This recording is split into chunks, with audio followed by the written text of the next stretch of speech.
Hello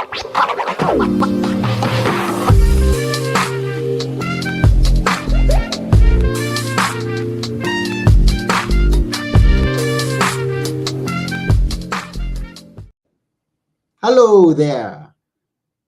Welcome to Book Talk. I'm your host, Anthony Moirore. At Book Talk, we get to have an author come and tell us about his book or her book. And today we have a great guest with us who's going to tell us about turning your mess into your message. And she's got a book that is in the it's just about to come, and this is the message that it contains, and this is why we have her on our show. And I'm not going to take one more minute. I'm going to introduce to the show Mandy Lemon. Hi, Mandy. Hello. Hi, guys. I am so excited. We just got to chat a little bit backstage, and I love your energy, and I'm so thankful to be a part of this. This is going to be great. I'm so excited. Beautiful. We are glad to have you on our show. Thank you. Yes. Can we know a little bit about you? Who are you? Where are you from? Oh my goodness. We were just chatting. Hi, I'm Mandy Lemon. I am from Eastern Kentucky, the mountains of Kentucky. So when you think of the United States, because I know your audience, we're in an international audience right now. I love that. So that's fantastic. So yes. So I am from the mountains of Eastern Kentucky, grown and then went to college in Richmond, Kentucky, and ended up in Lexington, Kentucky as a TV reporter. But as for what I do currently, I'm a podcaster, very similar to you. I'm an author. The book is on its way. It's out. It's called The Fostered One, based on my memoir, my life story. And I'm also a mom, but I'm single. I'm a mom, but I'm currently living in Tampa, Florida. I packed my things. My agent said that I needed to kind of get to a place where I could have an international airport and be able to travel to speak to folks just like you guys. And here we are. Beautiful. So it's good that I'm hearing you all the way from Athens, Greece, and many people. That's amazing. How amazing is that? That's great. That's one of my bucket list places that I want to go. Okay, it's good to connect. And we have people who get to listen to this podcast from just about anywhere in the world. I have people who listen to it on the platforms that we end posting it on, like Audible, Google Podcast, iTunes. You'll find it there. And Beautiful. it was actually a few days ago, it was actually rated number 4 as one of the best book podcasts in the UK. That's fantastic. Wow. Super good. Well, how great is God that we're here together today and we're able to talk about this, because you and I have the same message. Your book is very similar and in alignment with what I speak about turning your mess into your message. My childhood was less than stellar. So I'll just kind of dive into that if that's okay. So when I was 6.5, almost, I said 7 the other day, but it was actually 6.5. My aunt corrected me. When I was 6.5, my father broke into our second-story home in Kentucky and brutally murdered my mother with me there and stabbed me 13 times as well. Fast forward through the court proceedings, obviously he was incarcerated and went to jail and died in prison, to be completely transparent with you. And I was sent to an orphanage or a children's home.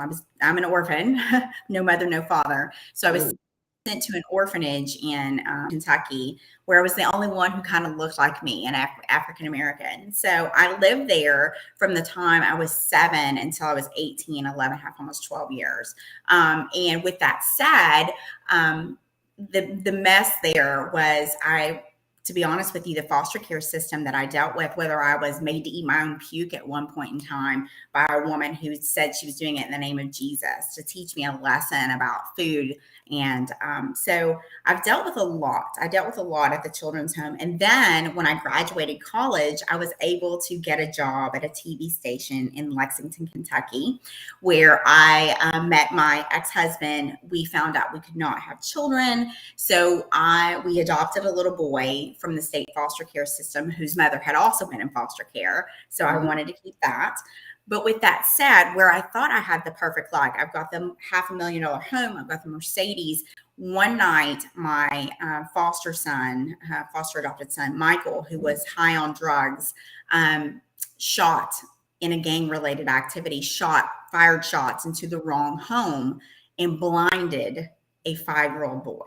Whoa. So here I've gone from making the news and being, very in front of the camera for years and before I transitioned, and then to being the news. So we literally, my husband and I at the time had a fantastic relationship. Of course, we fought now and again, but we literally lost our connection, and I lost myself dealing with post-traumatic stress disorder, which I think I talk about considerably.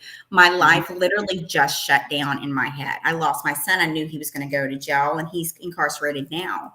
So with that said, I ended up traveling and finding the correct medication for my mental health, and then meditating and just doing all those great things that we can do, just like you speak of in your book, and all those great things that we can do, and have turned that mess, literally the divorce, losing the house, not knowing where I said car was one day. I was so out of my mind, I didn't know where my car was. So I lost my car for a short time. A Mercedes. Who loses a Mercedes? But I lost my car for a short time. I was so incapable of having it. But the grace of God and right medication and meditation and just that wherewithal within myself, that fight or flight, to get me back on the right path. And that's kind of what the book Fostered is about. The Foster One is about. It delves into the foster care system and the transformation that go through while you're in care. Did you know that 1 in 4 children in foster care will be incarcerated within 6 months of being out of care? Interesting. That's 1 in 4 people in our prison systems, and that's globally. So if you think and then it goes up to like almost 80% if you're African American that you're going to go to prison if you've been in the foster care system. So I'm beating the odds, and I love that. Unfortunately, my son did not beat the odds, and for that, we're working through. So that's kind of a little bit about me. Okay, I understand. So it's interesting, and we should be ready to and waiting to read the book. So when did you start writing it, if we can go into that direction? To be honest with you, my first true memory after my mother was murdered was I was called my memory, because it was obviously very traumatic. And with Mother's Day coming up, it also brings it up. So I remember very clearly we had a writing prompt when I was growing up in the States here. We would be asked to write a story, and I'm in kindergarten, and in my little broken handwriting, I wrote about, my mother dying, and my mother saved my life that night, June 21st, 1986. She saved my life. She pushed me out on the top of our 2nd-story roof, and all the while my father was stabbing her and stabbing me, but she saved my life. There's a news article that's in the book, The Fostered One, that talks about how that night the neighbors thought it was raining, but it wasn't raining. It was my drops of blood falling from the roof onto cars below. Sure. So I'm tiny now. I'm 5'3" and about 135 pounds. And you can imagine a 6 or 7-year-old who was being stabbed with a butcher knife that's, that big. So I'm very surprised I didn't die. I spent so much time in the ICU. But as for my book, as for writing it, it's always been in me. As you're a writer, you know how it is that book, it's something that's always in you. And I feel like that's my message as well to the world, because after COVID, numerous children have found themselves orphaned. They've lost 1 or 2 parents, and we need to do something globally about this situation, because I aged out of foster care. I went to college with $5 American. And as you know, $5 American is not going to buy you Starbucks. So this was prior to Starbucks, but it wouldn't. So we have to do something to build and to be able to help those children become productive members of society. Interesting.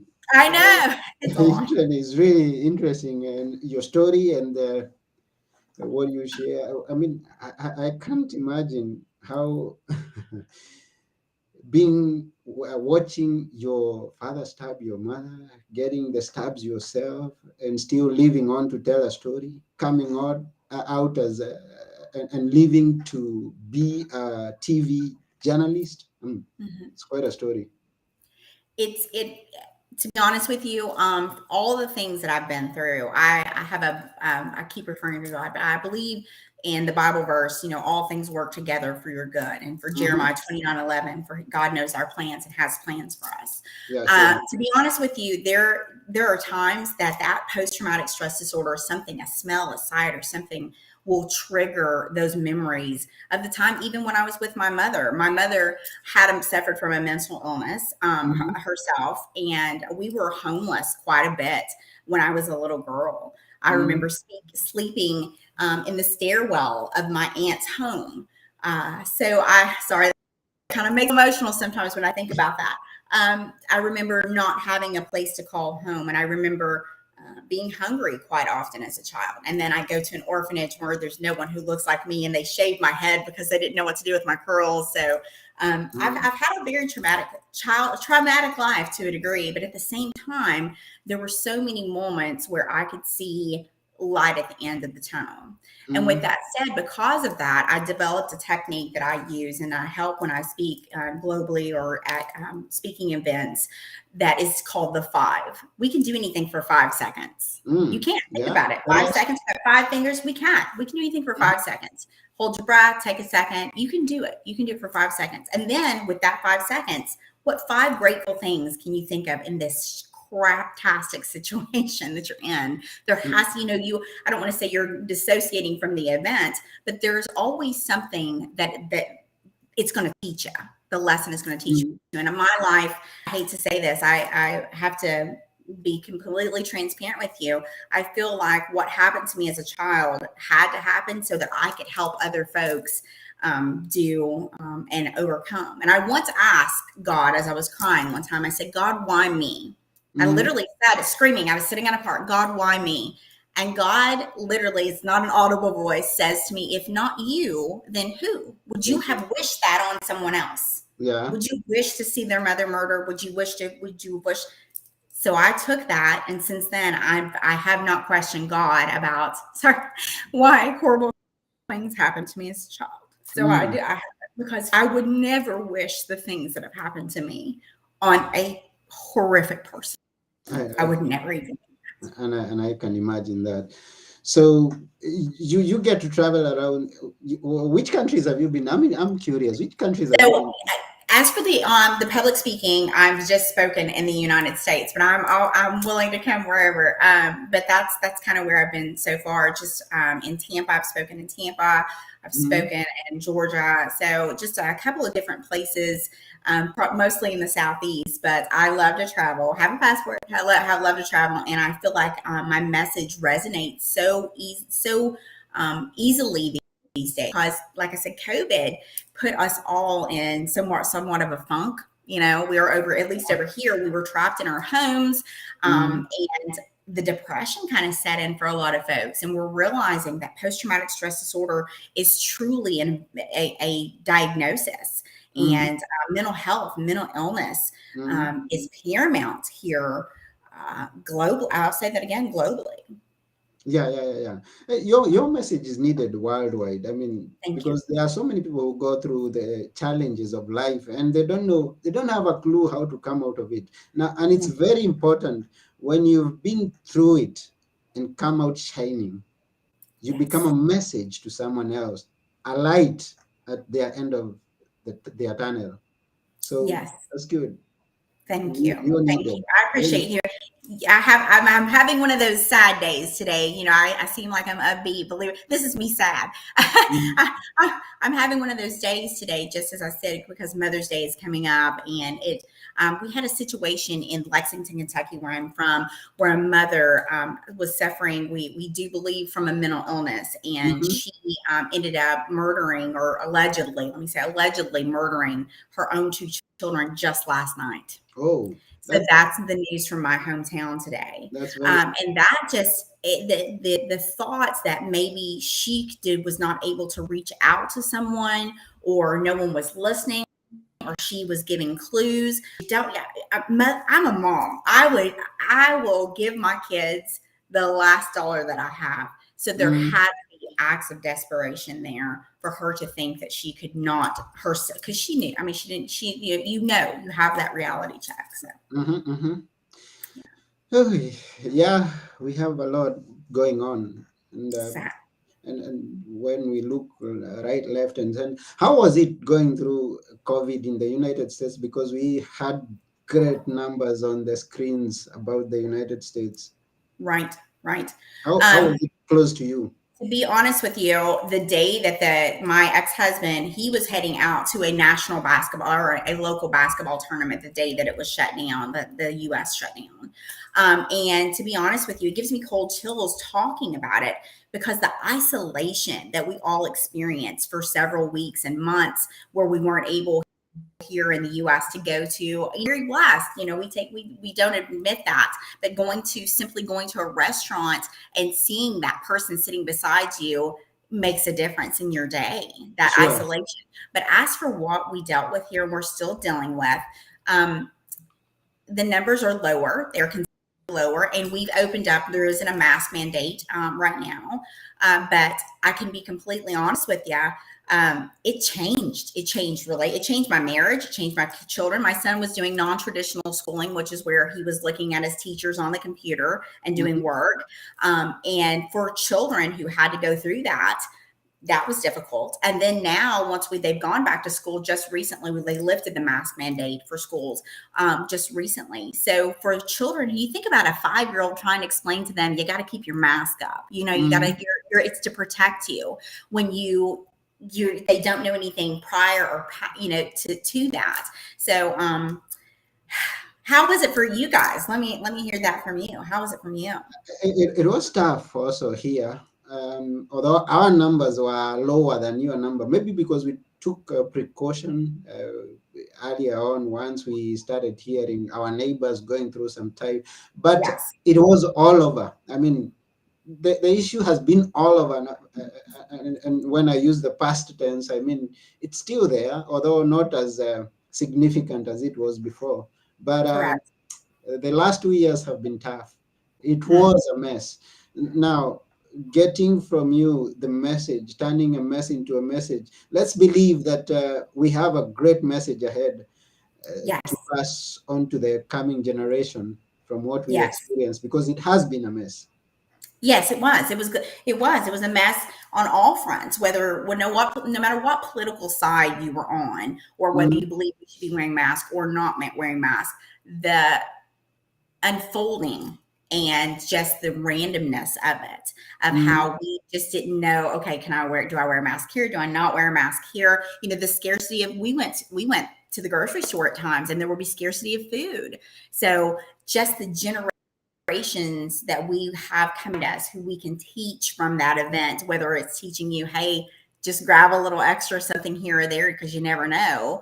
And for someone who went through homelessness and for who dealt with poverty as a child, COVID also brought about that fear for me, truly a fear of not being able to feed my children, not being able to feed myself, because we didn't have certain things available to us. So I recall standing in a store one day and it was just simply peanut butter and jelly. There was no peanut butter, there was no jelly, there was no bread. And I remember thinking to myself as a child, going back to that moment as a child, this is where I've been. I've been here before. And maybe that's why I was able to cope with it a little better. Yeah, because if you've been there and experienced that, then you can be ready to face anything that comes, something that you've experienced. Wow. So you could have been able to deal with it better in your case. Yes. And so we are happy that you are writing this book to give us a message, and we are looking forward to reading it. When is it being published, if I may ask? The book is we're finishing everything up now. So we hope to have publishing by August, September, and in stores by then. So if not sooner. We had some edits, because honestly, some of the things that happened to me as a child were very, very graphic.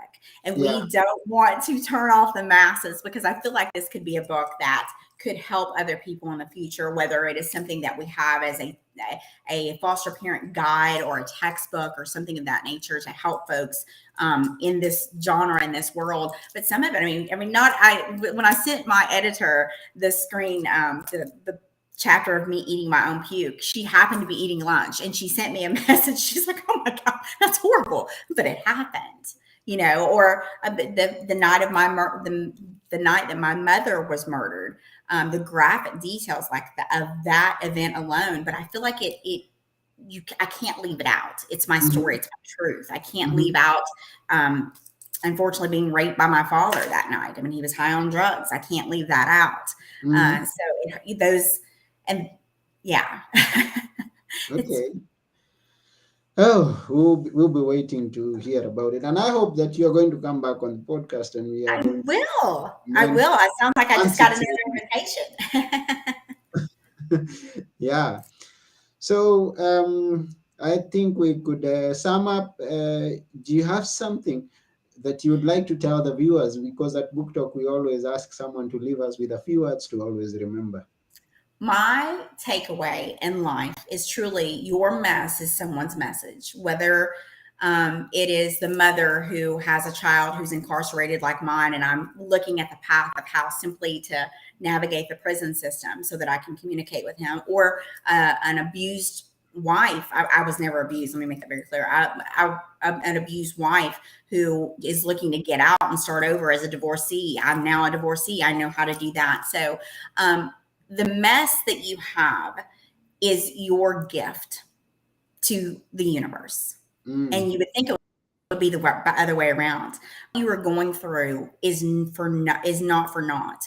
It's going to teach you something. It's going to help you teach someone else. And it's up to you as an individual to find out how that message needs to go out. Beautiful. It's for me to know how that message is going to go out into the universe. Yes. But because all of us have some, if we look back, we could get something to talk about a mess that happened or is happening. And that is something beneficial to someone out there. Exactly. I agree. Your mess is a message. Yeah. So where can people reach you? My website, Amanda, that's my legal name, Amanda Lemond, LEMOND.com. You can book me there. You can also reach me on Twitter, Instagram, and TikTok at Mandy.Lemon. That's my stage name, Mandy Lemon. So either of those, but feel free to, hopefully you'll post that or put it in the comments so folks can get it. Yeah, sure, I will. We'll link it. So AmandaLemon.com if you'd like to book me for public speaking or any of those events. Beautiful. So people are going to connect to you through that. And we are looking forward to the book. So by the time it's coming out. We just got a comment. That was great of you taking courage and moving on, Mandy. Thank you so very much. I'm not certain who that's from, but thank you very much. And I hope I was a blessing to you today. Yes, and we are blessed to have you, that you gave us those words. We will remember them. Thank you. Okay. And let me check. And thank you, everyone who has been watching. Let me see. Do we have some comments? Sometimes we have some comments in the background. I didn't see one, but yes, we have a comment from one Mishka Jane called Zolwitz. She's saying the amazing resiliency of the human spirit. Yeah, thank you very much for watching. Thank you. Yes. I truly believe in resilience and that fight or flight that is innate with us, that was placed within us from our Creator. You can fight the battle, or you can flee. And I just decided I was going to buck up and fight. Good. I'm not laying down. And we also have another comment from John Kafue Nyaga. He says, that was great of you, taking courage and moving on, Monday. Thank you. So thank you very much also, John, and everyone else who could have. Some of them had come here, but some. This was here. That was a great of you taking that. This Beautiful. Was from John. Is not showing on the other side on this part, but is a comment from Facebook of John. saying that was great of you taking courage and moving on, Andy. Yeah, thank you very much. We appreciate Thank it. you. And Thank those you. who Great. get to listen to this podcast after we are through, thank you for listening also. And share with your friends. And remember to turn your mess into a message. Absolutely. So says Amanda Lemond. Heck yeah. So bye for now. Until next time, we wish you all the best. See you soon. Thank you for having me. Have a great day. Bye-bye. Okay, same.